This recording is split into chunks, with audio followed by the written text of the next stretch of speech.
नमस्ते बच्चों, केसीआईएस online platform पे आप सबका स्वागत है। आज मैथ्स के अपन कुछ इंपॉर्टेंट टॉपिक्स लेकर आए हैं जो 1 से लेके 13 चैप्टर तक रहेंगे और बोर्ड एग्जाम में आपके लिए बहुत ज्यादा हेल्पफुल रहेंगे। तो स्टार्ट करें।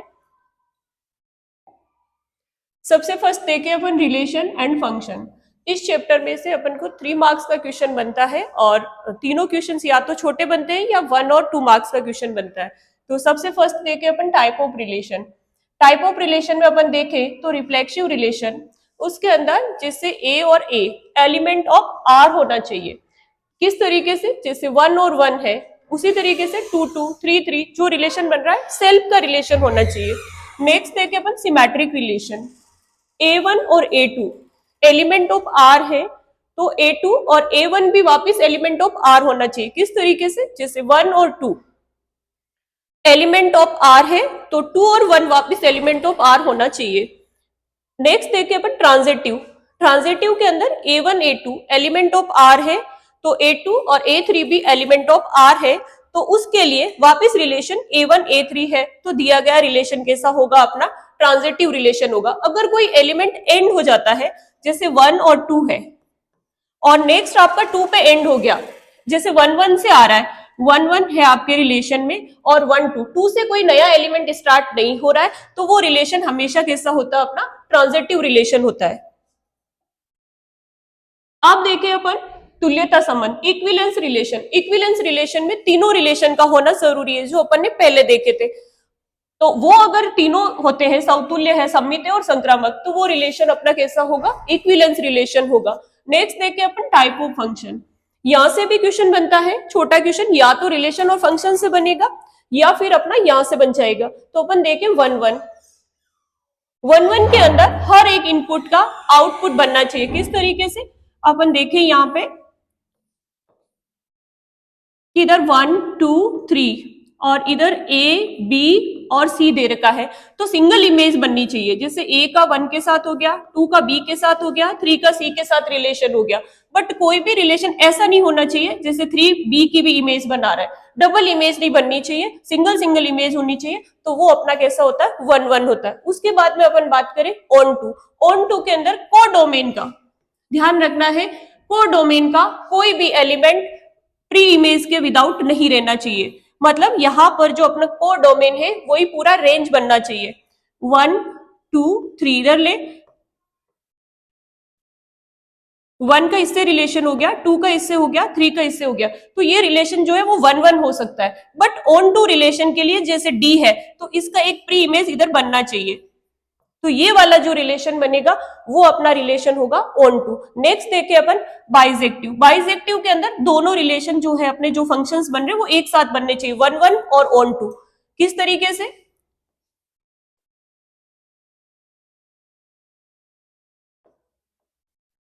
ये लिया अपन ने, तो 1 1 के लिए ये है कि हर जो भी आपका इधर डोमेन है उसका को डोमेन के अंदर एक इमेज बनना चाहिए, और वापस अपना ऑन टू कह रहा है कि इधर से प्री इमेज बनना चाहिए। बट जो आपका बाइजेक्टिव है वो बोल रहा है कि दोनों एक साथ होना चाहिए, तो ये वाला जो बाइजेक्टिव है वो 1 1 की कंडीशन भी फॉलो करनी चाहिए और ऑन टू की कंडीशंस भी एक साथ फॉलो करनी चाहिए। नेक्स्ट देखें अपन एफ ऑफ जी और जी ऑफ एफ। यहां से क्वेश्चन जो बन रहा है किस तरीके से, एक एग्जाम्पल ले अपन। जैसे एफ एक्स दे रखा अपन को एक्स स्क्वायर प्लस 1, उसके बाद में जी एक्स दे रखा है अपन का 2x, और अपन को फाइंड करना है एफ ऑफ जी। तो इस तरीके से भी आपको लिखा हुआ मिल सकता है। तो अब आपको जी एक्स की जो वैल्यू है वो एफ के अंदर पुट करनी है। मतलब एफ के साथ में क्या था? आपका एक्स था, उस एक्स की जगह ये जी एक्स की वैल्यू कंप्लीट वैल्यू पुट करनी है। तो ये वैल्यू उठाओ और इस जगह पे आप पुट कर दो, 2x होल स्क्वायर बन जाएगा इसका प्लस 1। अगर आपको जीरो एफ एक्स फाइंड करना है तो एफ एक्स की वैल्यू उठाओ और आप एफ वाला जो फंक्शन है उसमें पुट कर दो। किस तरीके से देखें? जीओ एफ एक्स, इसमें अपन वैल्यूज पुट करें यहां पे, तो ये वाली वैल्यू एफ एक्स की वैल्यू इसमें पुट करनी है, तो ये हो जाएगा 2 एक्स की जगह ये कंप्लीट वैल्यू पुट करनी है, कोई भी कांस्टेंट जो है उसको छोड़ना नहीं है आपको, एक्स स्क्वायर प्लस 1, तो ये बन जाएगा एफ ऑफ जी। इनसे आपको तीनों का भी क्वेश्चन पूछा जा सकता है, F of G of H और H of G of F. अब यहां से ये कोई हर बार इक्वल हो कोई जरूरी नहीं है, हो भी सकते हैं और नहीं भी हो सकते हैं। नेक्स्ट देखिए अपन इनवर्स ट्रिग्नोमेट्री।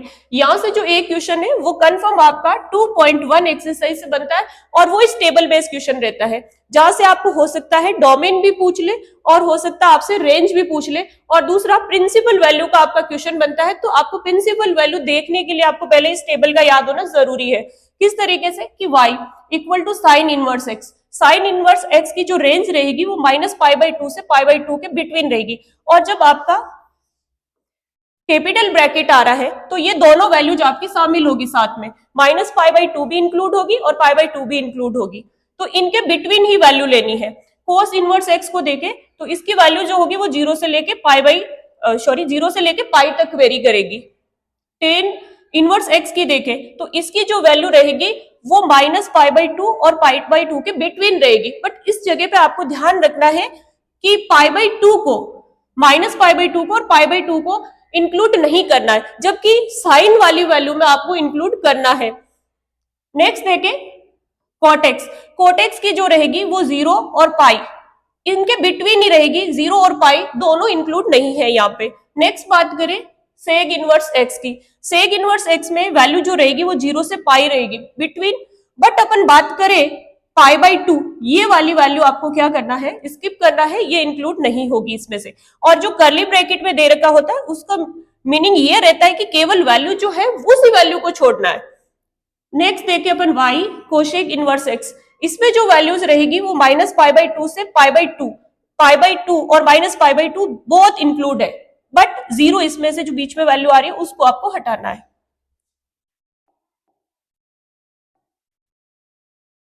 नेक्स्ट देखें इंपॉर्टेंट फॉर्मूले, जो यहाँ से 2 मार्क्स का क्वेश्चन बनेगा। 1 मार्क्स का क्वेश्चन टेबल बेस्ड बनेगा जिसमें आपको डोमेन और को डोमेन का भी डायरेक्ट क्वेश्चन पूछा जा सकता है। नेक्स्ट देखिए अपन यहाँ से कि ये वाले फॉर्मूला बेस, यहां से भी आपको क्वेश्चन पूछा जा सकता है sine inverse x equal to x, sine inverse x cos inverse x, यहां से जो ये इक्वल होगा वो π/2 के इंक्लूड होगा। बट अपन यहां से देखें कि ये वाला जो x है और यहां पर भी x है, इस तरीके से यहाँ 2x थीटा थीटा, मतलब कहने का मतलब ये हुआ कि एंगल जो आ रहा है यहाँ पे ये इक्वल होना चाहिए। नेक्स्ट देखिए यहाँ पर tan inverse x plus tan inverse y equal to tan inverse x plus y upon 1 minus x y. इस आइडेंटिटी, ये वाली आइडेंटिटी सबसे इंपॉर्टेंट आइडेंटिटी रहती है और ये वाली अभी आपके सिलेबस में इंक्लूड नहीं है, बट फिर भी इससे क्वेश्चन पूछा जाता है। नेक्स्ट देखें अपन two tan inverse x, tan inverse 2x upon 1 minus x square, इसका भी क्वेश्चन पूछा जा सकता है। ये भी अभी नेक्स्ट अपन देखें तो इस वाले में अभी इंक्लूड नहीं कर रखी है सिलेबस में, बट इसका क्वेश्चन बन सकता है आपके, तो यहां से आपको ध्यान रखना है और इसके बेस पे क्वेश्चन आ रखे हैं बुक में। नेक्स्ट देखें अपन ऑर्डर ऑफ मैट्रिक्स। मैट्रिक्स वाले चैप्टर से देखें तो सारे क्वेश्चन छोटे बनते हैं, बुक में बड़े क्वेश्चन दे रखे हैं बट वहां से पेपर के आने के थोड़े चांसेस कम रहते हैं। तो अपन देखें ऑर्डर ऑफ मैट्रिक्स।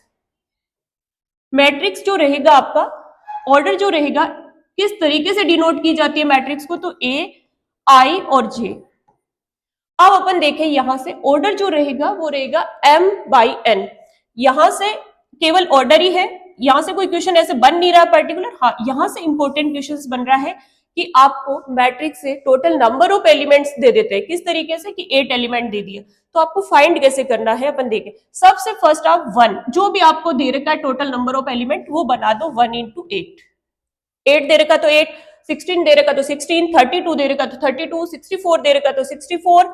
नेक्स्ट आप उस नंबर को 2 से डिवाइड करो, अगर वो कंप्लीट डिवाइड हो रहा है तो वो नंबर साथ में इंक्लूड कर लो आप। किस तरीके से कि इन दोनों का मल्टीप्लाई करें, कितना बन रहा है 8। 3 का देखे तो 3 का नहीं होगा, फिर 4 का आएगा 4 क्रॉस 2। अब उसके बाद में नेक्स्ट देखे अपन वापस, अब देखे आगे 4 नहीं बैठेगा तो वापस इसी वाले नंबर को क्या कर दो आप, जैसे 2 और 4 था वापस रिपीट हो गया, फिर नेक्स्ट कौन सा हो गया 8 और 1। नेक्स्ट देखे अपन कि अगला किस पैटर्न का क्वेश्चन पूछा जा सकता है, तो नेक्स्ट पूछा जा सकता है मेक ए 2/3 मैट्रिक्स की 2/3 ऑर्डर का एक मैट्रिक्स बनाना है। हो सकता है आपसे 3/3 का पूछ ले, हो सकता है 1/3 का पूछ ले, इस तरीके से कोई भी एक मैट्रिक्स बनवा सकता है। उसके लिए आपको एलिमेंट का पैटर्न दे रखा होगा कि इस पैटर्न में एलिमेंट बनाने हैं। तो आपको कुछ भी नहीं करना है, नॉर्मल एक मैट्रिक्स आप बना लो इस तरीके से। जैसे एक अपन एग्जाम्पल ले लेते हैं कि फर्स्ट एलिमेंट जो होता है A11, सेकंड होता है A12, नेक्स्ट होता है A13, A14, इस तरीके से 21, 22, 23, इस टाइप से जो आपके एलिमेंट बन रहे वो आप ले लो। I की वैल्यू 1, J की वैल्यू 1, I की वैल्यू 1, J की वैल्यू 2, I की वैल्यू 1, J की वैल्यू 3, यहाँ पे पुट करो, एलिमेंट बन जाएगा। नेक्स्ट देखिए टाइप ऑफ मैट्रिक्स। अब आपको यहां से लगेगा कि इतना सिंपल क्वेश्चन यहां से नहीं पूछेगा, यहां से क्वेश्चन पूछा जाता है। जैसे आपको यहां से डायरेक्ट क्वेश्चन नहीं पूछेगा कि कॉलम मैट्रिक्स डेफिनेशन लिखो, इस पैटर्न का नहीं पूछेगा, ऑब्जेक्टिव में क्वेश्चन बनेगा और वहां से ये पूछा जाएगा कि जो आपका m बाई n रहता है उसमें जो n की वैल्यू है n ग्रेटर देन 1 होगा, n लेस देन 1 होगा, n इक्वल टू 1 होगा या नन ऑफ दीज, इस टाइप का पैटर्न आपसे पूछा जा सकता है। तो ध्यान रखना कॉलम मैट्रिक्स में एक ही कॉलम होता है, इसलिए हमेशा जो n की वैल्यू रहती है वो n इक्वल टू 1 रहती है। नेक्स्ट देखें रो मैट्रिक्स। रो मैट्रिक्स में रो एक ही होता है, इसलिए हमेशा जो m की वैल्यू होगी वो 1 रहेगी अपनी, इस चीज का ध्यान रखना है। और n यहां पर अब इस जगह n पूछा जाएगा और इस जगह m की वैल्यू पूछी जाएगी। नेक्स्ट देखें स्क्वायर मैट्रिक्स, तो यहां से क्वेश्चन पूछा जाएगा तो आपसे पूछ लेगा m इक्वल टू n, या पूछ लेगा कि m greater than n, n less than m या नन ऑफ दीज, इस पैटर्न से क्वेश्चन यहां से पूछे जाते हैं। क्योंकि आप लोग नॉर्मली टाइप ऑफ मैट्रिक्स पढ़ते हो और फिर आगे बढ़ जाते हो, इसके साथ में ये वाला पैटर्न आपको ध्यान रखना है और यहां से क्वेश्चन पहले भी पूछा गया है। नेक्स्ट देखिए अपन इक्वलिटी ऑफ मैट्रिक्स, यहां से भी आपका क्वेश्चन बनता है। तो यहां से जो फर्स्ट एलिमेंट है वो इस फर्स्ट एलिमेंट के इक्वल रहता है, सेकंड एलिमेंट है इसका सेकंड मैट्रिक्स के सेकंड एलिमेंट के इक्वल रहेगा। तो इस तरीके से x की वैल्यू आपकी 4 बन जाएगी, y की वैल्यू आपकी 3 बन जाएगी।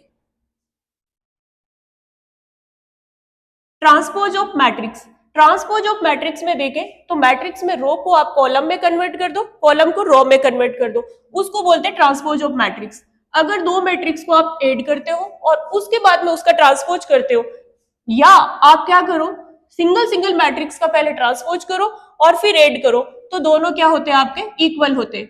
या अपन क्या करवाए मल्टीप्लाई, इस जगह आपको ध्यान रखना है, इस वाले में कोई दिक्कत नहीं होगी, यहाँ आप मिक्स हो जाती है चीज। किस तरीके से, क्योंकि यहाँ रहता है a प्लस बी और उसका होल ट्रांसपोज, यहाँ रहता है a का ट्रांसपोज प्लस b का ट्रांसपोज, यहां रहेगा पहले मल्टीप्लाई किया फिर उसका ट्रांसपोज किया, बट बी डैश मतलब इसका ट्रांसपोज करो फिर ए डैश से मल्टीप्लाई कराओ, not equal to A dash B dash. इस चीज का ध्यान रखना है कि इसको आपको ए बी है तो बी ए करना है, इसका ध्यान रखना है। यहां से देखें तो इस जगह से कि आपने एक बार ट्रांसपोज किया फिर अगेन उसका ट्रांसपोज करा तो आपको सेम मैट्रिक्स मिल जाएगा वापस। और आप किसी भी कांस्टेंट से मैट्रिक्स को मल्टीप्लाई करवाते हो उसके बाद उसका ट्रांसपोज करते हो तो उस पर कोई इफेक्ट नहीं आता, वो कांस्टेंट बाहर ही रहेगा। नेक्स्ट आता है यहां से सिमेट्रिक और इसका सिमेट्रिक मैट्रिक्स। सिमेट्रिक मैट्रिक्स की कंडीशन होती है कि किसी भी मैट्रिक्स का आप ट्रांसपोज करो तो वापस आपको वही मैट्रिक्स मिलेगी जो आपके पास थी पहले। आप देखिए आगे इसका सिमेट्रिक मैट्रिक्स, अगर आपने ट्रांसपोज किया तो आपको उस मैट्रिक्स के एलिमेंट्स के सिंबल्स जो है वो चेंज हो जाएंगे, पॉजिटिव है तो नेगेटिव, नेगेटिव है तो पॉजिटिव। दूसरा आपको किस तरीके से ध्यान रखना है कि इसका सिमेट्रिक मैट्रिक्स में डायगोनल्स के ऑल एलिमेंट्स 0 होते हैं और बाकी एलिमेंट्स को आपको वैल्यूज अगर पूछे तो आप किस तरीके से चेंज करोगे कि ए आई जे इक्वल टू हो जाएगा आपका माइनस ए जे आई। आप इंटरचेंज करो किस तरीके से, जैसे इसको देखें अपन तो इस वाला एलिमेंट को अपन लिखेंगे 1 2, अब अगला जो एलिमेंट होगा उसका सिंबल चेंज हो जाएगा जो 2 1 होगा। किस तरीके से, जैसे इसकी वैल्यू आपके पास में 2 थी तो ये चेंज होकर क्या हो जाएगा -2 हो जाएगा। इसीलिए अपन देखो 0 E F, ये इसका रिवर्स बन रहा है तो E माइनस E हो गया, ये 0 ये G, तो अब G ये वाला जो एलिमेंट आएगा ये वाला चेंज होकर क्या बन जाएगा -g। तो आप डायरेक्ट ध्यान में रख सकते हो कि डायगोनल्स एलिमेंट जो होंगे वो ऑल एलिमेंट्स 0 होंगे, बट aij जो जो एलिमेंट आ रहे हैं -ji, तो ये वाले डायगोनल्स एलिमेंट कौन से बनेंगे, aii हो गया, ajj हो गया, इस तरीके से। नेक्स्ट देखें, मैट्रिक्स डिकम्पोजिशन करें उसका, तो ए किस तरीके से वापस कि दो मैट्रिक्स को अपन पहले सिमेट्रिक और इसको सिमेट्रिक में लाएं और फिर उनको एडिशन में दे आपको, तो उसके लिए डायरेक्ट फॉर्मूला है और यहां से क्वेश्चन जो बनता है वो 2 नंबर का पूछा जाता है। तो डायरेक्ट आपको फॉर्मूला याद होना चाहिए 1/2 A plus transpose of A plus 1/2 A minus transpose of A. Next देखिए चैप्टर डिटर्मिनेट, यहां से भी क्वेश्चंस छोटे पूछे जाते हैं। डिटर्मिनेट आप सोल्व कर सकते हो, मैट्रिक्स को आप सोल्व नहीं कर पाते हो। तो यहां से देखें जो एलिमेंट रहेगा इस पैटर्न में A11, A12, A21, A22, किस तरीके से सोल्व करना है इसको, इन दोनों एलिमेंट्स को आपको मल्टीप्लाई करवाना है इस तरीके से और माइनस करना है इन दोनों एलिमेंट के मल्टीप्लाई में से। अब देखिए अपन जैसे ये ले रखा है, इस वाले क्वेश्चंस को आपको ध्यान रखना है। अपन डायरेक्ट ही क्या करते हैं कि एलिमेंट्स को मैच कर देते हैं और वहीं पे अपनी गलती होती है। किस तरीके से, जैसे x है की वैल्यू जो होगी वो 6 होगी, फिर अगेन देखेंगे कि हाँ 6 है, x की वैल्यू क्या हो जाएगी 6, नहीं, डिटर्मिनेट को आप सोल्व करोगे तो ये बनेगा x² इक्वल टू 18 इंटू 2 बन जाएगा 36। यहां से आप लोग रूट लोगे इसका, तो स्क्वायर रूट होगा 36, तो रूट से आपको दो वैल्यूज मिलेगी, एक पॉजिटिव और एक नेगेटिव, +/6। तो जो सही आंसर रहेगा वो यह रहेगा। तो ऐसे नहीं कि आप 6 दिखा कि यहां से अपन क्योंकि सिमिलर मैट्रिक्स रहती है तो अपन डायरेक्ट आंसर वहां से मैच कर देते हैं, बट जहां दोनों वैल्यू स्क्वायर हो रहा है वहां ध्यान रखना है कि दो वैल्यूज बनती है, एक पॉजिटिव और एक नेगेटिव। नेक्स्ट देखिए अपन यहां से एरिया ऑफ ट्राइंगल, इस वाले पैटर्न्स में आपको जो कोऑर्डिनेट है वो गिवन रहेंगे। किस तरीके से, जैसे x1 y1, x2 y2, x3 y3, उन कोऑर्डिनेट को मिलाकर जो ट्राइंगल बन रहा है उसका एरिया अपन को फाइंड करना है। लेना पड़ेगा एरिया ऑफ ट्राइंगल, इसमें अपन को पॉइंट्स दे रखे होंगे, जैसे x1 y1, x2 y2, x3। तो यहां से आपको डिस्टेंस वाला फॉर्मूला ऐसे नहीं कि दिमाग में आ जाता है, 10th क्लास में पढ़ा है कि डिस्टेंस वाला फॉर्मूला अप्लाई कर लूं, वो लगा के सोल्व कर लूं, वो नहीं करना है। डायरेक्ट ही अपन को डिटर्मिनेट का ही यूज लेना है। 1/2 हो जाएगा x1 y1 और ये वाले तीनों एलिमेंट जो होंगे वो 1 1 लेने हैं। नेक्स्ट हो जाएगा x2 y2 1, x3 y3 1। अब यहां से देखो एक चीज का और ध्यान रखना अपन को कि कोई पॉइंट कोलिनियर है और वो भी प्रूव करना पूछा जाता है। वो डायरेक्ट आपको ट्राइंगल का एरिया नहीं पूछता है और क्वेश्चन को घुमा देते और बोलता है कि यहां से आपको क्या करना है कि 3 पॉइंट्स जो है गिवन ये कोलिनियर है या नहीं है। कोलिनियर देखे तो अपन सेरेक मतलब एक ही लाइन में बनना तीनों पॉइंट, फर्स्ट सेकंड थर्ड, इस तरीके से कि तीनों एक ही लाइन में बन रहे हैं क्या, तो उस टाइम भी आपको ट्राइंगल का एरिया ही फाइंड करना है, क्योंकि तीनों पॉइंट्स एक ही लाइन में होंगे तो वहां ट्राइंगल का एरिया 0 हो जाएगा। क्योंकि जब तीनों पॉइंट्स एक लाइन में बनेंगे तो वहां ट्राइंगल बनेगा ही नहीं, और ट्राइंगल नहीं बनेगा तो एरिया कितना होगा 0 होगा। दूसरा, आपका एरिया कभी भी नेगेटिव नहीं आना चाहिए, उसमें आपको मोड का भी ध्यान रखना है। नेक्स्ट देखें, यहां से क्वेश्चन पूछा जाता है माइनर और कोफैक्टर फाइंड करना। माइनर फाइंड करना है, कोई भी एक पर्टिकुलर एलिमेंट का आपको बोलेगा कि उसका माइनर फाइंड करो, तो वो माइनर जैसे 2 3 एलिमेंट का माइनर रहेगा। तो किस तरीके से अपन को देखना है, एक बार अपन वापस देखें कि इस तरीके से अपन को दे रखा है 2 3 फर्स्ट सेकंड और थर्ड, 2 3 एलिमेंट हुआ 6 का अपन को क्या फाइंड करना है, माइनर फाइंड करना है। तो 6 वाली रो और 6 वाला कॉलम दोनों आपको छोड़ना है और उसके जो बचा हुआ डिटर्मिनेंट बन रहा है उसको आप ले लो, इससे आप सोल्व कर लो। सोल्व करोगे तो कितना आ गया -6, यही इसका क्या बन गया, ये माइनर बन गया। अब देखिए आगे नेक्स्ट कोफैक्टर। कोफैक्टर में कुछ भी नहीं करना है। नेक्स्ट जो आपका माइनर आया है उस माइनर को -1 अपॉन i और इनटू आप क्या करवा दो, j करवा दो। तो आपका जो यहां से सॉल्यूशन, जैसे -1 इसकी पावर कितनी बन जाएगी 6 बन जाएगी, और जब आपकी इवन पावर होगी तो वैल्यू जो आएगी वो पॉजिटिव, ओड पावर आएगी तो वैल्यू क्या बनेगी नेगेटिव। बस इतना ही चेंजेस रहेगा जब आप कोफैक्टर फाइंड करोगे। नेक्स्ट देखें adjoint of matrix. Adjoint of matrix आपको फाइंड करना है तो सबसे पहले आपको कोफैक्टर फाइंड करना होगा एवरी एलिमेंट का। जैसे फर्स्ट एलिमेंट का क्या हो जाएगा A11, सेकंड का क्या हो जाएगा A12, थर्ड का क्या हो जाएगा A13, फिर 21 का हो जाएगा 21। कैपिटल से डिनोट करते हैं, इस चीज का ध्यान रखना। अब इसका क्या करना है, एडजॉइंट ऑफ मैट्रिक्स फाइंड करना है तो कोफैक्टर फाइंड करो और उसको आप मैट्रिक्स में जमाओ। मैट्रिक्स में जमा के फिर उसका आप ट्रांसपोज कर दो। ट्रांसपोज करना मीन्स रो को कॉलम में कन्वर्ट, कॉलम को रो में कन्वर्ट। नेक्स्ट देखें सिंगुलर मैट्रिक्स। सिंगुलर मैट्रिक्स में आप जब मैट्रिक्स को सोल्व करो तो फाइनल आंसर क्या बन जाए आपका 0 आ जाए, तो वो मैट्रिक्स आपकी सिंगुलर मैट्रिक्स होती है। नॉन सिंगुलर मैट्रिक्स आप मैट्रिक्स को सोल्व करो और आपका 0 के इक्वल आंसर ना आकर नेगेटिव आ सकता है, आपका पॉजिटिव आ सकता है।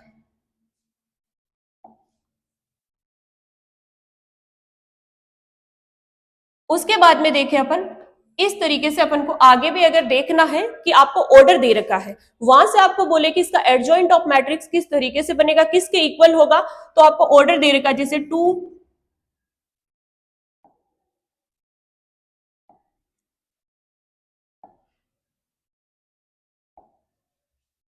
जैसे आपको ऑर्डर दे दिया 2/2 का। 2/2 में जो n है ये 2 है, यहाँ पे वैल्यूज पुट करो, उस मैट्रिक्स का आपको एडजॉइंट मिल जाएगा कि कितने किस तरीके से एडजॉइंट बना पाएंगे। उस तरीके से ऑर्डर 3 × 3 का है तो उसमें भी अपन बना सकते हैं कि जो डिटर्मिनेट बनेगा एडजॉइंट वो क्या बनेगा। तो यहां से भी ये इंपॉर्टेंट है और ऑब्जेक्टिव आ भी रखे इस पैटर्न के अपनी बुक में भी, तो वहां से इसको आप सोल्व कर सकते हो कि किस तरीके से डायरेक्ट यहाँ 2 की वैल्यू पुट करोगे तो ये 2 - 1 1 बन जाएगा। 3 है तो आप 3 - 1 करोगे 2 बन जाएगा। नेक्स्ट देखे इनवर्स फाइंड करना। ए इनवर्स किस तरीके से फाइंड किया जाएगा, एडजॉइंट ऑफ ए तो आप यहां से सीखे फाइंड करना, उसी तरीके से फाइंड करना है। फिर आपको डिटर्मिनेट ऑफ ए से डिवाइड करना है और एडजॉइंट ये ए इनवर्स जो मैट्रिक्स है वो उसी का ही पॉसिबल होगा जिसमें नॉन सिंगुलर मैट्रिक्स है। अगर आपका सिंगुलर मैट्रिक्स बनता है तो उसका ए इनवर्स पॉसिबल नहीं है।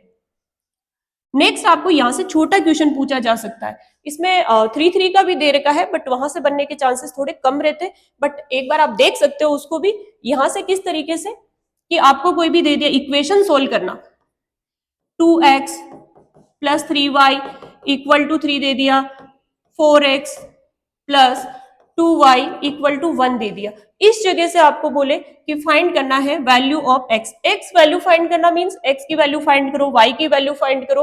तो आप इसमें सबसे पहले जो कोएफिशिएंट रहेंगे 2 4 3 2 ये वाले a में आ जाएंगे, b में जो ये कांस्टेंट वैल्यूज रहेगी वो b में लेना है और x और y x में लेना है। तो इसके लिए पहले a इनवर्स फाइंड करो फिर b से उसको मल्टीप्लाई करवा दो जिससे अपन x की वैल्यू जो रहेगी, x कैपिटल X किसको डिनोट करा, दोनों को x और y को।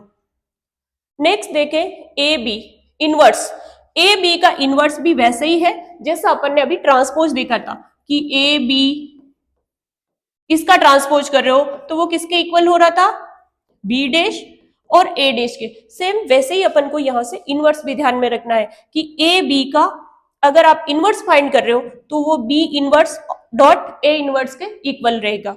नेक्स्ट है अपना chapter 5 continuity and differentiability. यहाँ से क्वेश्चंस देखे अपन, कॉन्टिन्यूटी के क्या क्वेश्चंस बनेगा तो इसमें सबसे पहले अपन से प्रूव करवा सकते हैं कि कॉन्टिन्यूटी दिया गया फंक्शन जो है वो कॉन्टिन्यूटी रख रहा है या नहीं रख रहा है, या प्रूव करो इसको कि कॉन्टिन्यूटी है। तो उसके लिए अपन को क्या करना होगा, 3 चीज अपन को उसमें प्रूव करनी होगी। सबसे फर्स्ट जो फंक्शन दे रखा है, जैसे किस पे अपन को चेक करना है, ए पे चेक करना है तो उस फंक्शन में आप वो वैल्यूज पुट करो, जो वैल्यूज आ रही है वो लो। फिर अपन को LHL लेफ्ट हैंड लिमिट लो और उसके बाद में अपन को राइट हैंड लिमिट लेनी है और उस पर चेक करना है। अगर तीनों इक्वल है तो फंक्शन कॉन्टिन्यूटी रखेगा और तीनों में से कोई एक भी इक्वल नहीं है तो फंक्शन कॉन्टिन्यूटी नहीं रखेगा। नेक्स्ट देखें अपन इसका एक एग्जाम्पल देखें कि इस तरीके से x स्क्वायर दे रखा है और अपन को x = a पर चेक करना है। तो किस तरीके से अपन चेक करेंगे कि सबसे पहले फंक्शन रख दो, फिर LHL लिमिट ले लो, फिर RHL लिमिट ले लो, तीनों अगर इक्वल आए तो वो अपना फंक्शन होगा, कॉन्टिन्यूटी होगा। बट अपन को एक चीज डायरेक्ट यहां से याद रखनी है ऑब्जेक्टिव के लिए कि जो एल्जेब्रिक फंक्शन होता है वो ऑलवेज कॉन्टिन्यूटी रखता है। अब देखिए अगला कि अपन को इस पैटर्न का क्वेश्चन, इस पैटर्न के क्वेश्चन में अपन को 2 पूछे जा सकते हैं, या तो आपको वो पैटर्न बनाकर दे दे, दूसरा आपको मोड दे दे, या आपको सिग्नम फंक्शन दे दे, या आपको ग्रेटेस्ट इंटीजर फंक्शन है x, इस तरीके से दे दे, तो वहां पर आपको लिमिट खुद को ब्रेक करनी पड़ेगी। किस तरीके से? जैसे मैं सबसे पहले मॉड x का लूं कि मॉड x लिया, मॉड x में जो इनसाइड में जो फंक्शन ले रहे x आ रखा है उसको आप 0 के इक्वल करो, और यहां से x इक्वल टू 0 ही मिला, तो अपन को जो लिमिट ब्रेक करनी है वो 0 पे होगी। अब अपन मोड से दो वैल्यू लेते हैं कि मोड से जो फाइनल वैल्यू आएगी वो ऑलवेज पॉजिटिव आएगी, बट जो x की वैल्यू वो दो दे सकते हैं, एक नेगेटिव दे सकते हैं और एक पॉजिटिव दे सकते हैं। नेगेटिव x जो होगा वो 0 से क्या होगा? Less than. पॉजिटिव x जो होगा वो 0 के इक्वल या 0 से कैसा होगा? Greater than. अब अपन को LHL, RHL और फंक्शन सेलेक्ट करना है, तो किस तरीके से होगा? तो मैंने यहाँ पर x इक्वल टू 0, 1 और -1 तीनों के लिए मैं फंक्शन सेलेक्ट करके देखती हूँ। सबसे फर्स्ट देखू मैं x इक्वल टू 0 के लिए, 0 के लिए देखे तो अपन का LHL लेफ्ट हैंड लिमिट किस तरीके से? ये रहता अपन का 0 लाइन पे, और इधर जो वैल्यूज रहती है वो सारी वैल्यू नेगेटिव रहती है लेफ्ट हैंड साइड में। इस साइड की जितनी भी वैल्यू होती है वो सारी वैल्यू पॉजिटिव रहती है। तो अब इस वाला पोर्शन है ये लेफ्ट हैंड लिमिट के लिए, और इधर वाला पोर्शन है वो राइट हैंड लिमिट के लिए है। तो अपन सबसे पहले ये वाला देखेंगे, ये वाला फंक्शन जो सेलेक्ट होगा वो लेफ्ट हैंड के लिए होगा। नेक्स्ट देखें राइट हैंड के लिए, तो ये वाला जो फंक्शन होगा वो राइट हैंड के लिए सेलेक्ट होगा।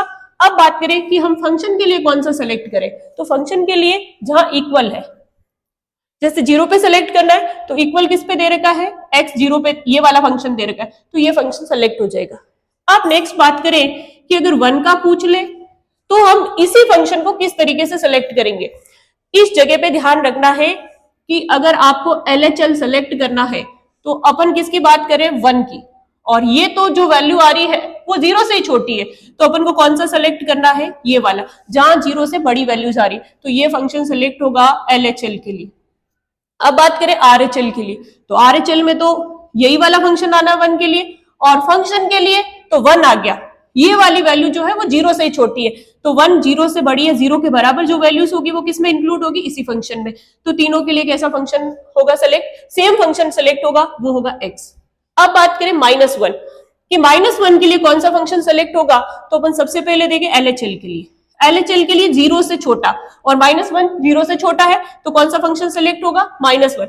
RHL के लिए इसमें ही आएगी छोटी वैल्यू, तो ये वाला भी कौन सा फंक्शन सेलेक्ट होगा? -1। और अब बात करें -1 फंक्शन के लिए, तो फंक्शन के लिए -1 किस में आएगा आपका? x लेस देन 0, इसी के लिए। तो अगर आपकी लिमिट ब्रेक हो रही है और उसी पे ही आपको कॉन्टिन्यूटी चेक करना है तो फंक्शन अलग अलग सेलेक्ट होंगे। बट अगर आपको 1, -1 जैसे -2 आ जाता, 2 आ जाता, 10 आ जाता, इस टाइप से अपन को चेक करना है, तो उस वाली कंडीशन में 2 मतलब जहां बड़ी वैल्यू आ रही है वही तीनों के लिए फंक्शन सेलेक्ट होगा। -2 जहां छोटी वैल्यू आ रही है वही फंक्शन सेलेक्ट होगा, 10 जहां बड़ी आ रही है वही फंक्शन सेलेक्ट होगा। दूसरा यहां से क्वेश्चन पूछा जा सकता है k की वैल्यू फाइंड करना, तो k की वैल्यू आप LHL RHL को इक्वल करो और k की वैल्यू को फाइंड कर दो, जैसे find the value of k, इस टाइप से। अब नेक्स्ट देखें कि अपन को और कौन कौन से इंपॉर्टेंट क्वेश्चन है और कौन कौन सी एक्सरसाइज से क्वेश्चन पूछा जा सकता है। नेक्स्ट अपन का पार्ट बन जाता है डिफरेंशिएशन का, और ये सबसे इंपॉर्टेंट है। यहां से आपको एक तो फॉर्मूला जितने भी है वो आपको क्लियर याद होना चाहिए। उसके बाद में बात करें 5.2, 5.3 और 5.4, यहां से शॉर्ट क्वेश्चन बनेंगे। छोटे क्वेश्चन हो सकता है ऑब्जेक्टिव में पूछे, हो सकता है आपसे फिल इन द ब्लैंक्स में पूछे, बट आपका जो बड़ा क्वेश्चन का पार्ट है वो 5.5, 5.6 और 5.7 करना होगा, और साथ में मिसलिनियस।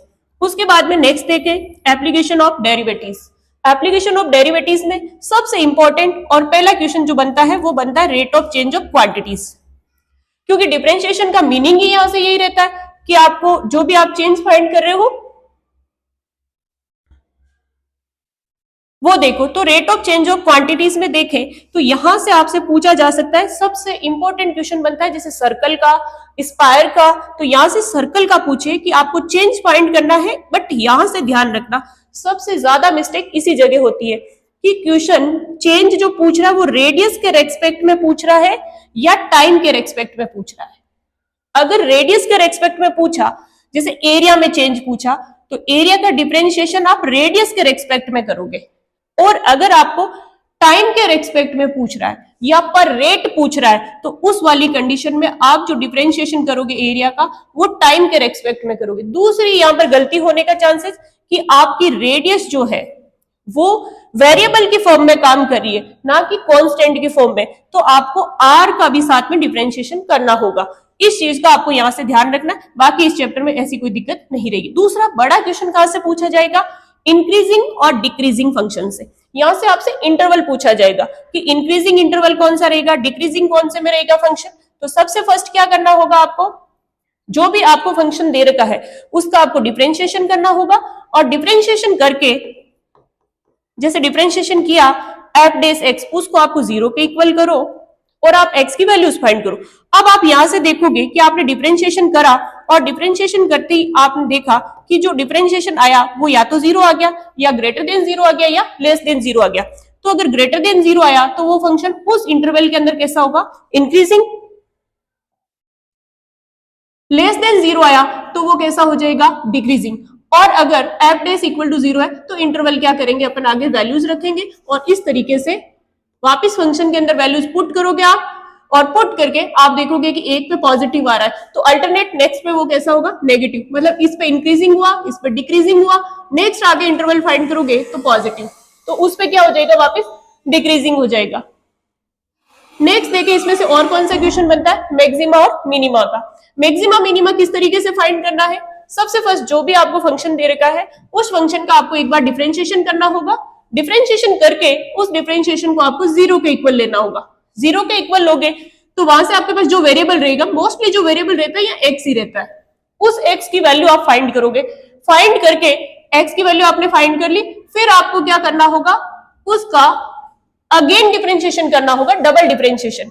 डबल डिफरेंशिएशन करोगे और आप x की वैल्यू उस डबल डिफरेंशिएशन में पुट करोगे। जैसे x की वैल्यू a आ गई आपकी यहां से, अब आप डबल पुट कर रहे हो यहाँ पे और पुट करा और आपको दो वैल्यूज मिल सकती है, या तो पॉजिटिव या नेगेटिव। तो आपको पॉजिटिव वैल्यूज मिली, पॉजिटिव वैल्यूज मिलना मतलब f double dash x greater than 0, उस वाली कंडीशन में जो फंक्शन होगा वो मिनिमम। अगर आपको values f double dash x less than 0 मतलब नेगेटिव वैल्यूज मिली तो फंक्शन आपका कैसा होगा, मैक्सिमम होगा। यहां से ध्यान रखना है। उसके बाद में बड़े क्वेश्चंस, आपकी जो एक्सरसाइज है उसमें 18 तक के जो क्वेश्चंस है वो बहुत ज्यादा इंपॉर्टेंट रहते हैं। उसके बाद में कुछ बड़े क्वेश्चंस आते हैं जिसको आप एक बार देखकर चले जाना, हो सकता है उनमें से कभी क्वेश्चंस बन जाए। बाकी 18 तक के जो क्वेश्चंस है वो आपको क्लियरली सोल्व करने हैं। नेक्स्ट देखें इंटीग्रेशन, बहुत ही इंपॉर्टेंट पार्ट है इंटीग्रेशन। उसके बाद में देखें अपन यहां से कि छोटे क्वेश्चंस कहां से बनेंगे, बड़े क्वेश्चंस कहां से बनेंगे और किन चीजों का ध्यान रखना है। बाकी ये डायरेक्ट चैप्टर देखा जाए तो डायरेक्ट फॉर्मूला बेस्ड चैप्टर है।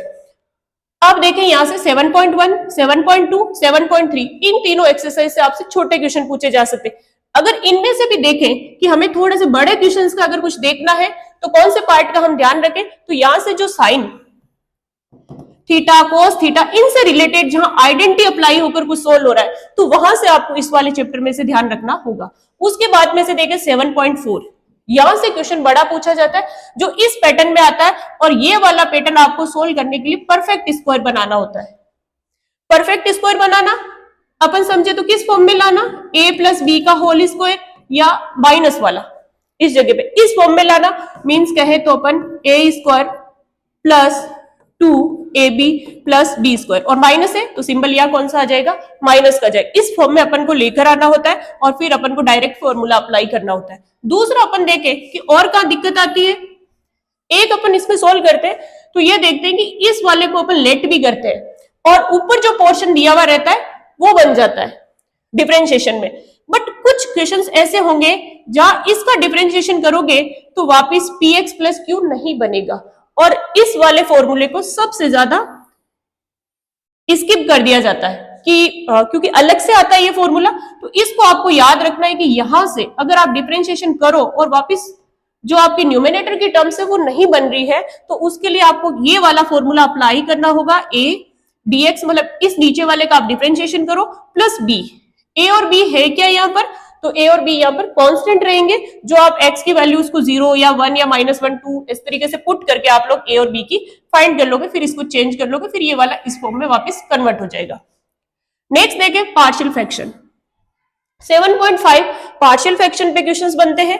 किस तरीके से कि इस टाइप से px plus q upon x minus a x minus b, मतलब अपन ये वाला भी अप्लाई नहीं कर पाते फॉर्मूला, ये भी अप्लाई नहीं कर पाते, तो फिर अपन इसका जो इंटीग्रेशन है वो किस पैटर्न से करें। तो इसके लिए अपन को a upon X minus A plus B upon X minus B ये वाली फॉर्म लो और इस पैटर्न से सोल्व करो। अब यहां से दिक्कत क्या आएगी कि ये वाला जब एक ही सेम ही पैटर्न बने और उसका होल स्क्वायर आ जाए तो उसको किस तरीके से सोल्व करना है। तो इसमें एक पहले तो आप सिंपल लो इस तरीके से a X minus A plus B, अब आपका होल स्क्वायर आया तो x माइनस ए और उसका स्क्वायर, अगर कहीं क्यूब आ जाए तो फिर उसको कैसे सोल्व करेंगे, पहले सिंगल फिर स्क्वायर फिर क्यूब। अब देखिए ये वाला कि कुछ इस तरीके के पार्ट्स हो कि जहां पर अपन उसका फैक्टर नहीं कर पा रहे, फैक्टर नहीं बैठ रहा अपना, तो X square plus B X plus C perfect factor बन ही नहीं रहा है, तो उस फॉर्म को आपको सीधा ही रखना होगा, बट साथ में बी एक्स प्लस सी की फॉर्म लेनी होगी। ये वाली चीज अपन को यहां से ध्यान रखनी है। नेक्स्ट देखें 7.6 एक्सरसाइज। यहां से क्या होगा क्वेश्चन, जैसे आप डिफरेंशिएशन में दो अलग अलग अगर मल्टीपल फॉर्म में आते ax डॉट gx, तो यहां पर आप लोग क्या करते हो कि इसको u डॉट v मानते हो और उस तरीके से कर लेते हो, बट अपना इंटीग्रेशन में ऐसा डायरेक्ट फॉर्मूला नहीं है, तो उसके लिए एक डायरेक्ट फॉर्मूला ये बना हुआ है, इसको अपन को ध्यान रखना होता है। किस तरीके से कि दोनों है, किसी को भी अपन लेट भी कर रहे हैं, जैसे gx को लेट भी करे तो fx नहीं बन रहा है, fx को कर रहे हैं तो gx नहीं बन रहा है, कोई फॉर्मूला ही नहीं बैठ रहा है, तो फिर आप आई लेट वाले फॉर्मूले से सोल्व कर सकते हो। आई लेट में क्या है, आई रिप्रेजेंट कर रहा इनवर्स को, जो इनवर्स फंक्शन मतलब किस फंक्शन को सबसे फर्स्ट फंक्शन रखना है, किसको मुझे fx रखना है, उसके लिए l लॉगरिथम फंक्शन जो लॉग वाले फंक्शंस होते हैं, a algebraic function, t trigonometry function, e exponential जो एक्सपोनेंशियल फंक्शन है जैसे e की पावर x, a की पावर x, ये वाले फंक्शन जो है वो एक्सपोनेंशियल में आते हैं। तो इसी तरीके से अपन को इसी ऑर्डर में इनको रखना है कि भाई इनवर्स फंक्शन है तो फर्स्ट होगा l, लॉगरिथम फंक्शन होगा उसको सेकंड देना होगा, a है मतलब a और t, किस तरीके से कि एल्जेब्रिक फंक्शन आ गया, ट्रिग्नोमेट्री फंक्शंस आ गया, तो एल्जेब्रिक को फर्स्ट रखना है, ट्रिग्नोमेट्री को सेकंड रखना है। तो उसके लिए फॉर्मूला रहेगा fx integration gx dx minus integration, यहां से इंटीग्रेशन अगेन है, फिर gx dx और f डैश x मतलब यहां से क्या कर रहे हैं अपन डिफरेंशिएशन कर रहे हैं। ये वाले पैटर्न्स किस पैटर्न के क्वेश्चन से, इस तरीके से e की power x sin x dx, इसको आप डायरेक्ट सोल्व नहीं कर पाते हो तो फिर अपन को आइलेट फॉर्मूले से सोल्व करना होगा। अब देखें एक क्वेश्चन यहां से एमसीक्यू में डायरेक्ट पूछा जाता है और ये सीधा सिंपल फॉर्मूला है और ये भी 7.6 का है, तो e की पावर x या e की पावर x ही रहेगा या कोई फंक्शन आ गया और प्लस में इसी फंक्शन का डिफरेंशिएशन बन रहा है। किस तरीके से, अभी नीचे एक एग्जांपल लिया है मैंने dx और उसके लिए डायरेक्ट ही क्या होगा e की power x fx plus c की फॉर्म बनेगी। किस तरीके से एग्जांपल देके e की power x tan inverse x plus tan inverse x का जो डिफरेंशिएशन होता है वो होता है 1/1 प्लस एक्स स्क्वायर और dx। ये इसी पैटर्न के लिए फॉर्मूला अप्लाई होगा, तो इसका डायरेक्ट ही आंसर क्या हो जाएगा e की पावर x fx क्या था अपना tan इनवर्स x, तो ये हो जाएगा tan इनवर्स x और प्लस क्या आ जाएगा c। तो ये डायरेक्ट छोटा क्वेश्चन जो है वो एमसीक्यू में पूछा जा सकता है। नेक्स्ट देखिए बड़े क्वेश्चंस कहां से बनेंगे, 7.7, 7.8, 7.9 यहां से भी बड़े क्वेश्चन ही बनेंगे और सबसे ज्यादा इंपॉर्टेंट है बड़ा क्वेश्चन बनने के लिए 7.10। इसमें डायरेक्ट ही अपन को P0, P1, P3, P4 इस टाइप की प्रॉपर्टीज दे रखी है और उसमें भी आपको P4 मोस्ट इंपॉर्टेंट रहती है और उसको आपको याद रखना है। नेक्स्ट देखें एप्लीकेशन ऑफ इंटीग्रल, तो एप्लीकेशन के देखें तो इसमें डायरेक्ट किताब में 15 क्वेश्चंस आपके दे रखे हैं, तो क्वेश्चंस उन्हीं में से ही बनना है, बट अपन को किस किस का ध्यान रखना है कि किस किस का पूछा जा सकता है। एक तो सर्कल का पूछा जा सकता है, दूसरा आपको ट्रिग्नोमेट्री फंक्शंस, एक एग्जांपल लिया इस तरीके से साइन और कोश, दोनों के ग्राफ आपको पता होना चाहिए कि साइन का जो ग्राफ बनता है वो इस पैटर्न में बनता है और कोश का जो ग्राफ बनता है वो इस पैटर्न में बनता है। तो यहां से और इसमें एक चीज ये ध्यान में रखनी है कि जो ये नेगेटिव पार्ट आ रहा है ये वाला, इसका एरिया जब भी फाइंड करो मोड के साथ फाइंड करना है। मोड अगर आपने अप्लाई नहीं करा तो एरिया नेगेटिव आएगा, इसका एरिया पॉजिटिव आएगा और दोनों को आप ऐड करोगे तो एरिया 0 हो जाएगा और एरिया कभी भी 0 नहीं बनना है। इसलिए अपन को नीचे पार्ट जब भी आए, जैसे आपने इस तरीके से आपने सॉल्व करा, कोई ग्राफ आपका ऐसा बन गया, कुछ पार्ट इधर नीचे से इंक्लूड हो रहा है इस तरीके से कि इन दोनों से ये बाउंड एरिया, एक तो ये बाउंड एरिया बन रहा है, एक ये बाउंड एरिया बन रहा है। तो उस वाले बाउंड एरिया में आप क्या करोगे, यहां से यहां तक की लिमिट सेलेक्ट करोगे, फिर यहां से यहां तक की करोगे।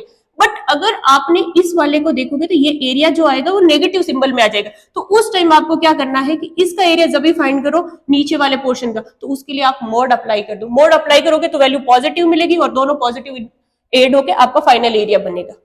इसमें केवल इसी चीज का ध्यान रखना है, बाकी ये डायरेक्ट और सिंपल चैप्टर है। दूसरा, यहां से एक क्वेश्चन 11th क्लास का पोर्शन का बनता है, डायरेक्ट्रीज। कौन सा, जो आपका पैराबोला दे रखा है, पैराबोला का क्वेश्चंस जो है वो 12th में नहीं है बट 11th से उठाया जाता है क्योंकि टॉपिक है यहाँ पे। तो इसका जो इक्वेशंस बनती है वो 4 इक्वेशंस बनती है। y square equal to 4x, y square equal to -4x, x square equal to 4x, x square equal to -4x। इनके लिए डायरेक्ट्रीज का क्वेश्चन पूछा जाता है पैराबोला के लिए। y square equal to 4x, इस टाइम जो आपका पैराबोला बनेगा वो y एक्सिस पर बनेगा। इसके लिए जो बनेगा वो भी किस पे बनेगा, y एक्सिस पे, पर बनेगा कौन सी, नेगेटिव पे।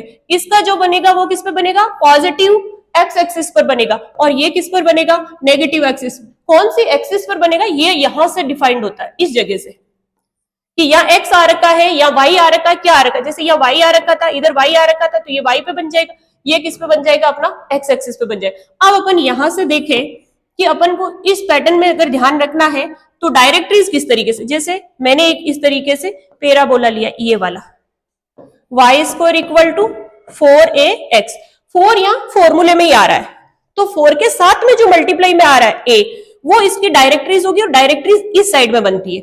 तो x इक्वल टू -a, अगर माइनस में आ रखा है तो डायरेक्ट्रीज प्लस में होगी और प्लस में आ रखा है तो डायरेक्ट्रीज माइनस में होगी, क्योंकि उस टाइम उसका पैटर्न इस तरीके से बनेगा, इसलिए डायरेक्ट्रीज इधर होगी। तो डायरेक्ट्रीज का फॉर्मूला आपको डायरेक्ट ध्यान में रखना है कि x इक्वल टू -a, और क्या बोल सकते हैं अपन, x इक्वल टू +a। इस तरीके से y का होगा तो फिर यहां से y आ जाएगा। नेक्स्ट देखें डिफरेंशियल इक्वेशंस। यहां से 4 नंबर का क्वेश्चन बनता है, बड़ा क्वेश्चन बनेगा और छोटे भी बनेंगे। छोटे में देखें तो कौन सा बनेगा, ऑर्डर और डिग्री। तो ऑर्डर और डिग्री के पैटर्न्स में देखें कि कितनी बार उसका डिफरेंशिएशन हुआ है, वहां से अपन क्या लेते हैं, ऑर्डर। दूसरा, डिग्री में जो सबसे मोस्ट डिफरेंशिएशन हुआ उसकी हाईएस्ट पावर कितनी है, वो उसकी क्या बनती है, डिग्री बनती है। बट एक चीज का यहां से ध्यान रखना है कि जैसे इसका ऑर्डर जो है वो डबल डिफरेंशिएशन हुआ है तो ऑर्डर तो इसका 2 हो जाएगा, बट इसकी डिग्री मेंशन नहीं होगी। उसका रीजन ये है कि ये कोश dy बाई dx इसके साथ में आ गया, ये इस तरीके से होता cos x multiply dy by dx, तो इसका डिग्री होता, अदरवाइज इसका डिग्री नहीं बनेगा, नॉट डिफाइंड बनेगा डिग्री। अब देखिए आगे वेरिएबल सेपरेट करना।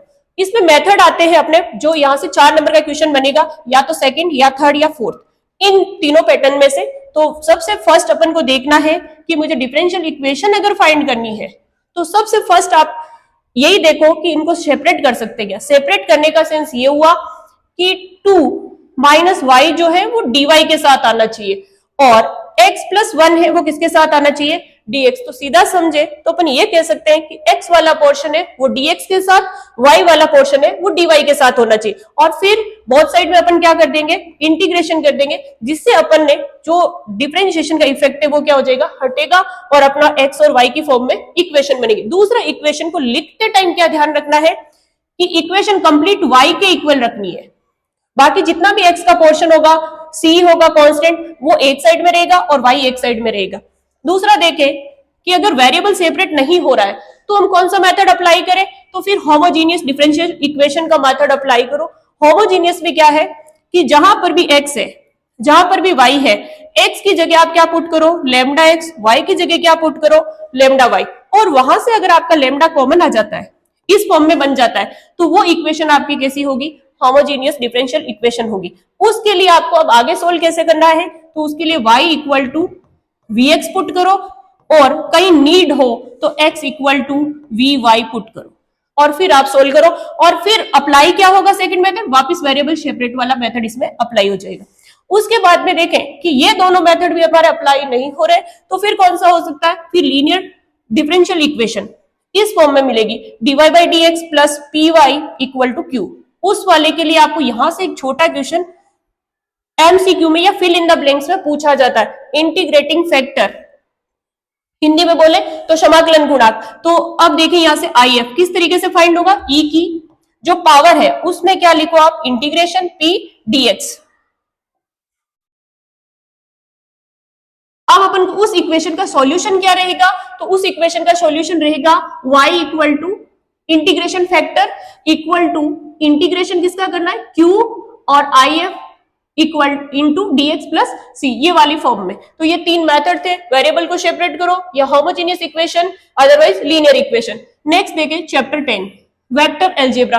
वेक्टर अलजेब्रा देखें तो ये बहुत ही इंपॉर्टेंट है और दूसरा इजी भी है, क्योंकि डायरेक्ट 1 मार्क्स के क्वेश्चन बनते हैं। और यहां से देखें तो अगर आपका 11th में आपने फिजिक्स अच्छा करा तो वहां से भी ये क्वेश्चन अच्छा है, क्योंकि वेक्टर का डायरेक्ट क्वेश्चन बनता है। तो पहला क्वेश्चन यहां से क्या बन सकता है, तो यूनिट वेक्टर आपसे पूछा जा सकता है। यूनिट वेक्टर फाइंड करने का तरीका, a vector equal to a cap equal to A vector upon mod of A vector. अब मॉड कैसे फाइंड करते हैं, तो जैसे एक वेक्टर ले लिया मैंने, a i cap plus b j cap plus c k cap, तो इसके लिए आपको क्या करना होगा कि मॉड फाइंड करना है, मॉड ऑफ ए वेक्टर। तो इक्वल टू ये हो जाएगा a square plus B square plus c square. इस तरीके से आप फाइंड कर सकते हो। मोड को ही आप क्या बोलते हो, मैग्नीट्यूड भी बोलते हो। अब अपन देखें कि यहां से और क्या क्वेश्चन पूछे जा सकते हैं, तो आपसे किसी भी दो वेक्टर दे देंगे, उनका आपसे सम करवा सकता है, आपसे डिफरेंस पूछ सकता है उनका, या आपसे प्रोडक्ट। अब प्रोडक्ट में आपको दोनों ध्यान रखना है, एक डॉट का और एक क्रॉस का। A vector dot b vector, dot वाला क्या है आपका, स्केलर क्वांटिटीज बनेगी यहां से, तो स्केलर बनेगी, तो इसके लिए फॉर्मूला रहेगा mod of A vector mod of B vector cos theta. But cross product यहां से आपको वापस डायरेक्शन मिलेगी, तो इस जगह से देखें तो mod of A vector mod of B vector sine theta और साथ में एन कैप लगाना जरूरी है, अदरवाइज आपकी डायरेक्शन नहीं रहेगी। और क्रॉस प्रोडक्ट है, इसमें जो बनता है वो आपका वेक्टर प्रोडक्ट ही रहता है, तो वापस जो क्वांटिटीज मिलती है वो वेक्टर मिलती है, इसमें जो क्वांटिटीज मिलेगी वो स्केलर मिलेगी। अब देखें कि यहां से अपन को डायरेक्ट क्या क्या याद रख के जाना है कि क्वेश्चंस डायरेक्ट देखें तो आई कैप डॉट आई कैप, या अपन ये बोले जे कैप डॉट जे कैप, या अपन ये बोले के कैप डॉट के कैप। कहने का मतलब ये कि ये जो होंगे उनकी वैल्यूज 1 होगी। इसका और क्वेश्चन क्या बन सकता है, जैसे a cap dot a cap 1, b cap dot b cap 1, इस टाइप से x cap dot x cap dot x cap value क्या होगी, 1 होगी।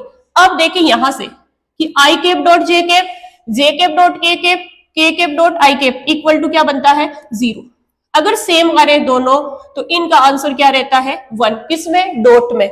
अगर ये दोनों डिफरेंट है तो इनका प्रोडक्ट क्या रहता है आपका, 0 रहता है। अब देखें अपन क्रॉस प्रोडक्ट में, क्रॉस प्रोडक्ट में देखें तो आई कैप क्रॉस आई कैप, जे कैप क्रॉस जे कैप, के कैप क्रॉस के कैप, ये क्या बनता है, 0। तो अपन यहां से ये सीख चुके हैं कि A cap cross A cap क्या होगा आपका, 0, जबकि डॉट आएगा तो ये क्या बनेगा, 1 बनेगा। इस चीज का आपको ध्यान रखना है। दूसरा प्रोजेक्शन, ये देखें तो ये भी बहुत ज्यादा इंपॉर्टेंट है। केवल एक छोटी सी चीज का ध्यान रखना है कि projection of A vector on B vector, A vector का किसके ऊपर फाइंड करना है, बी वेक्टर के ऊपर प्रोजेक्शन फाइंड करना है। तो कैसे फाइंड करोगे ए वेक्टर का बी वेक्टर के ऊपर, तो इसका रहेगा कि दोनों का डॉट प्रोडक्ट करो आप upon mod of B vector find करो, ये कर लोगे। ध्यान इसका रखना है कि ए वेक्टर का ऑन बी वेक्टर फाइंड करना है, ए वेक्टर जो है उसका बी वेक्टर के ऊपर प्रोजेक्शन फाइंड करना है, तो जो मैग्नीट्यूड मिलेगा वो बी वेक्टर का होगा। अगर मैं यहां पर ये बोल देती कि projection of B vector on A vector, तो यहां पर जो मैग्नीट्यूड होता वो ए वेक्टर का होता। अब देखिए यहां से एरिया ऑफ पैरेललोग्राम, एरिया जो है वो वेक्टर क्वांटिटी है, और वेक्टर क्वांटिटी इट मींस इसकी डायरेक्शन होगी, और डायरेक्शन होगी तो अपन को पैरेललोग्राम है, रेक्टेंगल है, स्क्वायर है, इनका एरिया जब भी फाइंड करना होगा तो उसके लिए अपन को कौन सा फॉर्मूला अप्लाई करना होगा, क्रॉस प्रोडक्ट वाला। यहां गलती मत कर देना कि एरिया अपन को ऐसे दिमाग में लगे कि भाई ये तो स्केलर क्वांटिटी है, और यही पे गलती होगी, तो इस चीज को ध्यान रखना है। नेक्स्ट ये के चैप्टर 11। तो यहां से एक तो 4 मार्क्स का क्वेश्चन बनेगा, बाकी छोटे क्वेश्चंस बनेंगे। छोटे क्वेश्चंस के लिए देखें तो 11.1 6-7 क्वेश्चंस दे रखे हैं, उनमें से एक क्वेश्चन बनना है। बाकी अपन फॉर्मूलाज देखें तो यहां से अपन को पूछा जा सकता है डायरेक्शन रेशियोज या डायरेक्शन कोसाइंस। डायरेक्शन रेशियोज जो होते हैं वो ए बी सी होते हैं, और डायरेक्शन कोसाइंस जो होते हैं वो एल एम और एन होते हैं। तो यहां से एल, इन दोनों में रिलेशन क्या रहता है, तो एल इक्वल टू क्या होगा, plus minus a root a square plus B square plus c square. Next देखें equation of line in space. Equation पूछी जा सकती है लाइन की, वो भी स्पेस में। तो किस तरीके से होगी, वेक्टर फॉर्म में। यहां से आपको दोनों फॉर्म ध्यान में रखनी है, कार्टेशियन फॉर्म और वेक्टर फॉर्म। वेक्टर फॉर्म में देखें तो R vector equal to A vector plus lambda B vector. अब किस तरीके से कि भाई ये इक्वेशन हम बनाए तो कैसे बनाए, कुछ देगा वो साथ में, तो यहां से आपको पॉइंट देगा, पॉइंट दे दिया एक्स वाई और जेड पैरेलल टू, किसके पैरेलल दे रखी है, ए आई के प्लस बी जे के प्लस सी के। तो इसको आप किस फॉर्म में लिखोगे, ये वाला फॉर्म अपन को बनाना है। तो आर वेक्टर तो आप ऐसे ही लिख दो, यहां से ए वेक्टर बनाना है, तो ए वेक्टर आप कैसे बनाओगे, x i cap plus y j cap plus z k cap. ये वाली इक्वेशन आप एक ही जगह पुट करो, लेमडा कांस्टेंट है तो ये साथ में रह जाएगा, लेमडा की जगह आप म्यू भी यूज में ले सकते हो, और फिर ये वाली जो पैरेलल है ये पूरा बी वेक्टर बनेगा, तो ये इस जगह आ जाएगा। अब देखिए कार्टेशियन फॉर्म में कि अगर आपको बोले कि इक्वेशन जो है वो वेक्टर फॉर्म में बनाओ, या आपको बोल दे कार्टेशियन फॉर्म में बनाओ, तो कार्टेशियन फॉर्म में अपन कैसे बनाएंगे। कार्टेशियन फॉर्म में बनाने का मीनिंग देखे तो ये हो गया कि एक्स और वाई की फॉर्म में बनाना। तो ये बनेगा आपका एक्स रहेगा, ठीक है। उसके बाद में minus x1 upon a, y minus y1 upon b, z minus z1 upon c. तो कहां से लाएंगे, ये क्वेश्चन इस फॉर्म में रहेगा। ये x है वो x1 की जगह काम करा, मतलब यहाँ पर जो इनकी वैल्यूज है वो x1 y1 और z1 है, तो x तो अपनी जगह रह जाएगा, ये x है ये x1 की जगह काम करेगा, ये y है y1 की जगह काम करेगा, ये z है z1 की जगह काम करेगा। आई केप का जो कोएफिशिएंट है वो a, j का कोएफिशिएंट है वो b, और k का कोएफिशिएंट है वो c।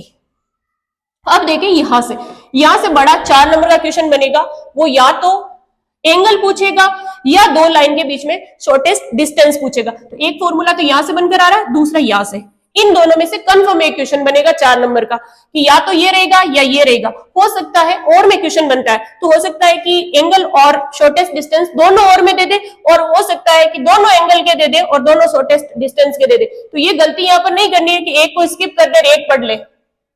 Angle between two lines, किस तरीके से कि दो लाइन के बिटवीन आपको एंगल फाइंड करना है। तो लाइन देखे अपन यहां से किस तरीके से रहेगा, दो लाइन आपको दे देगा, इस फॉर्म में मिलेगी एक लाइन, दूसरी और मिलेगी इसी फॉर्म में। तो एक का coefficient cos theta equal to क्या हो जाएगा आपका, जैसे ये वाली इक्वेशन है यहां से देख लीजिए कि a1 vector plus lambda b1 vector R a2 vector plus lambda b2 vector. तो अब यहां से a1 a2 plus b1 b2 plus c1 c2 upon में क्या आएगा, mode of a1 vector plus b1 vector plus c1 vector into में है ये। तो ये इस तरीके से इक्वेशन बन रही है अपनी पूरी अपॉन में। अब ये तो रहा अपन को एंगल फाइंड करने का, और फाइनल जो है वो भी आपको मोड अप्लाई करना है। मोड इसलिए करना है कि यहाँ पर जो एंगल लेना है वो पॉजिटिव लेना है। अब यहां से देखें कि इक्वेशन अगर कार्टेशियन फॉर्म में दे रखी है, इक्वेशन किस फॉर्म में दे रखी है, कार्टेशियन फॉर्म में, जैसे ये वाला दिया, तो उसके लिए अपन को ये डायरेक्ट फॉर्मूला अप्लाई करना है, x minus x1 upon a, y minus y1 upon b, z minus z1 upon c, x minus x2 upon a, y minus y2 upon b2, z minus z2 upon c2। तो ये जो upon में आ रहा है ये a1, ये b1, ये c1, ये a2, ये b2, ये c2, इससे आपको ये वाली इक्वेशन कन्वर्ट नहीं करनी पड़ेगी, इस फॉर्म में दे रही है तो डायरेक्ट यही वाला फॉर्मूला अप्लाई कर दो। अब देखें कि अगर अपन को इक्वेशन कन्वर्ट करनी पड़ती कि अगर अपन को इस वाली इक्वेशन से इसमें बनाए तो नहीं, अपन को डायरेक्ट वो इस फॉर्म में देगा वेक्टर फॉर्म में, उसी से अपन को ये फॉर्मूला अप्लाई करना है। किस तरीके से, cos theta b1 vector dot b2 vector. यहां से ध्यान रख के जाना है कि डॉट है या क्रॉस है, डॉट और क्रॉस दोनों का आंसर बहुत डिफरेंट आता है। तो b1 vector dot b2 vector upon में mod of b1 vector upon b2 vector, और कंप्लीट फाइनल मोड लगा हुआ है, इस चीज का ध्यान रखना है। कंप्लीट मोड लगा हुआ है, ये रिप्रेजेंट कर रहा है कि यहां से जो वैल्यू आएगी वो पॉजिटिव आएगी, और यहां से जो मॉड रिप्रेजेंट करा है वो ये वाली वैल्यू को रिप्रेजेंट करेगा कि जो जो आई कैप, जे कैप और के कैप के कांस्टेंट है उनका आप क्या करो, जैसे यहां से अपन ने लिए थे एक्स, वाई और जेड, तो X square plus Y square plus Z square करो। अब देखें अगला कि शॉर्टेस्ट डिस्टेंस फाइंड करनी है, वो भी स्केव लाइंस, मतलब जो डायरेक्ट ऐसे पैरेलल लाइन ना होकर कोई दूसरी फॉर्म में लाइन बन रही है, तो उनके लिए देखें तो उसमें भी दो पैटर्न है, दो फॉर्मूले बन गए, एक वेक्टर फॉर्म भी, कार्टेशियन फॉर्म में। दोनों लाइन दे दी, जैसे फर्स्ट लाइन दे दी आर वेक्टर। अब देखो यहां से भी ध्यान रखना, ऐसे नहीं कि यहाँ पे आर वेक्टर है, आर वेक्टर है तो दोनों को इक्वल कर दे, नहीं, ये केवल रिप्रेजेंट करने का तरीका है इसको। a1 vector plus lambda b1 vector, r equal to a2 vector plus mu b2 vector, ये रिप्रेजेंट कर रहा है एक लाइन को, ये रिप्रेजेंट कर रहा है दूसरी लाइन को। इसके लिए फॉर्मूला क्या बनेगा, शॉर्टेस्ट डिस्टेंस का d, b1 vector cross b2 vector. अब ध्यान रखना यहां क्रॉस है, जबकि अपन एंगल फाइंड कर रहे थे तो वहां बीच में डॉट था। a2 vector minus b2 vector upon mod of b1 vector cross b2 vector, और फिर फाइनल मॉड निकालना सबका। दूसरा कि हमें इस फॉर्म में ना देकर हमें किस फॉर्म में दे दे, कार्टेशियन फॉर्म में दे दे, तो हम शॉर्टेस्ट डिस्टेंस कैसे फाइंड करेंगे, तो कार्टेशियन फॉर्म ये था अपने पास में कि इस फॉर्म में इक्वेशन मिलेगी। तो इस वाली इक्वेशन में देखो ये x माइनस x1 अपॉन ए, मतलब इस तरीके से क्वेश्चन दिया हुआ रहेगा x minus 2 upon 3 equal to y minus 3 upon 4 z minus 1 upon 2, इस टाइप का पैटर्न। तो ये किसको रिप्रेजेंट कर रहा है, x1 को, ये किसको कर रहा है a1 को, ये किसको कर रहा है y1 को, ये किसको कर रहा है b1 को, ये किसको रिप्रेजेंट कर रहा है z1 को, ये किसको रिप्रेजेंट कर रहा है c1 को। इस तरीके से एक इक्वेशन और मिलेगी आपको। तो अब देखें सेकंड इक्वेशन होगा, उसके साथ में जो आ रहा है वो x2 minus x1, y2 minus y1, z2 minus z1, ये है a1 b1 c1, ये है a2 b2 c2। अब यहां से एक चीज का और ध्यान रखना है, ये वाला जो पोर्शन लगा हुआ है ये मोड नहीं है, ये डिटर्मिनेट है, जो अपन ने 4 चैप्टर में पढ़ी थी, इसको डिटर्मिनेट सोल्व करना है।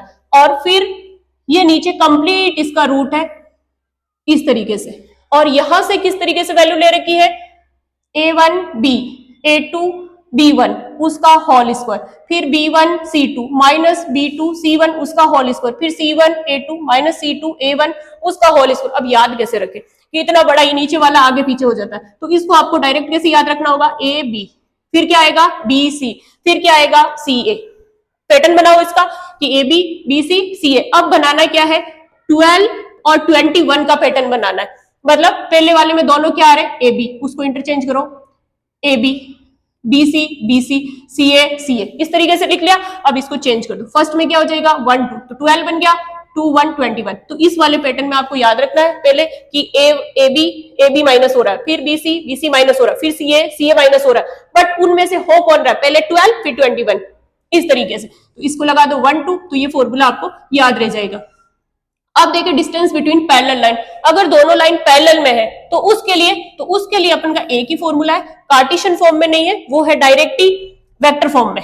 तो ये एक लाइन दे दी वेक्टर फॉर्म में, ये दूसरी लाइन दे दी वेक्टर फॉर्म में, और b1 vector cross a2 vector minus a1 vector और अपॉन मॉड ऑफ वेक्टर। तो यहां से इसका मॉड फाइंड करना। अब यहां से देखना, इस चीज का ध्यान रखना कि आप माइनस करोगे तो यह आंसर जो आएगा वो वेक्टर में आ जाएगा, तो उस वेक्टर का भी आपको फिर से क्या करना होगा, मोड फाइंड करना होगा।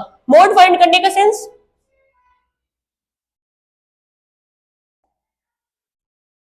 मोड फाइंड करने का सेंस ये हुआ कि अपन को ये वाला पैटर्न ही वापस करना, a square plus b square plus c square. अब देखें नेक्स्ट 12 चैप्टर में एक ही क्वेश्चन पूछा जाएगा, वो भी डायरेक्ट 4 मार्क्स का क्वेश्चन बनेगा, वो बनेगा ग्राफ का। इसमें ग्राफ का आपको ध्यान रखना है, और ग्राफ वाले क्वेश्चंस को ही आपको सोल्व करना है केवल। और इसमें केवल अपनी बुक में 5 तो क्वेश्चन एग्जांपल दे रखे और 10 क्वेश्चंस दे रखे, उनमें से एक क्वेश्चन बनेगा और दोनों क्वेश्चंस जो है वो और में आएंगे। नेक्स्ट देखें प्रोबेबिलिटी में क्वेश्चंस छोटे क्वेश्चंस बनेंगे और एक 2 मार्क्स या 3 मार्क्स का बन सकता है। तो अपन यहां से देखें कंडीशनल प्रोबेबिलिटी, इसमें क्या रहेगा कि P A अपॉन B, तो इसके लिए डायरेक्ट फॉर्मूला रहेगा P A intersection B upon probability of P। अब यहां से होगा क्या कि अपन इसको कहां और कैसे अप्लाई करें, डायरेक्ट फॉर्मूला पूछेगा तब तो कोई दिक्कत नहीं है, बट अपन को क्वेश्चंस दे दे और क्वेश्चंस की लैंग्वेज में से, जैसे किसी के बेटे हैं बेटियां हैं, इस तरीके से पूछे कि बेटा है और बेटी होने की क्या प्रोबेबिलिटी है, कि जो आप सेलेक्ट करें उनमें से, तो आपको ये चीज ध्यान रखना है कि प्रोबेबिलिटी ऑफ ए गिवन, मतलब प्रोबेबिलिटी ऑफ ए है वो given that B has occurred, कि बी होने पर ए की प्रायिकता क्या है। बी तो आपको पता है और ए की आपको फाइंड करनी है, तो जो आपको पता है उसको आपको डिनोमिनेटर में रखना है और जो आपको फाइंड करनी है उसको न्यूमिनेटर में रखना है। इस चीज का ध्यान रखना।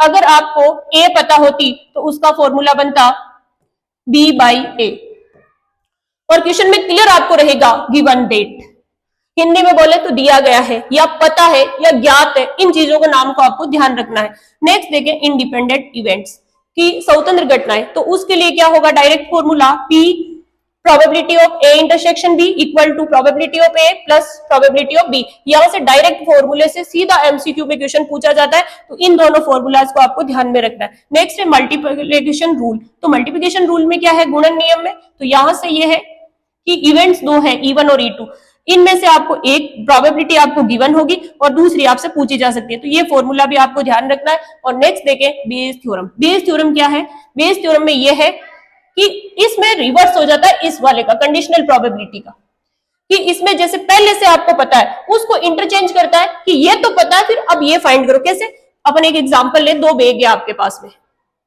ये फर्स्ट और ये सेकंड, इनमें कुछ बॉल रख रखी है रेड और ब्लैक, इसमें भी कुछ बॉल रख रखी है रेड और ब्लैक, तो अपन को यहां से क्या पता, अब आपको ये बोलेगा कि हमें बॉल तो पता है रेड है बट बैग फर्स्ट या सेकंड होने की क्या प्रोबेबिलिटी है, तब इस टाइप वाले क्वेश्चंस को अप्लाई किया जाता है। या कोई डिजीज का पूछा जा सकता है, तो इस पैटर्न के ये क्वेश्चंस बनते हैं। और यहां से देखें तो सबसे ज्यादा इंपॉर्टेंट ये वाला क्वेश्चंस, ये वाला और बेयस थ्योरम्स, या फिर यहां से कोई छोटा बड़ा क्वेश्चंस बने तो ये है।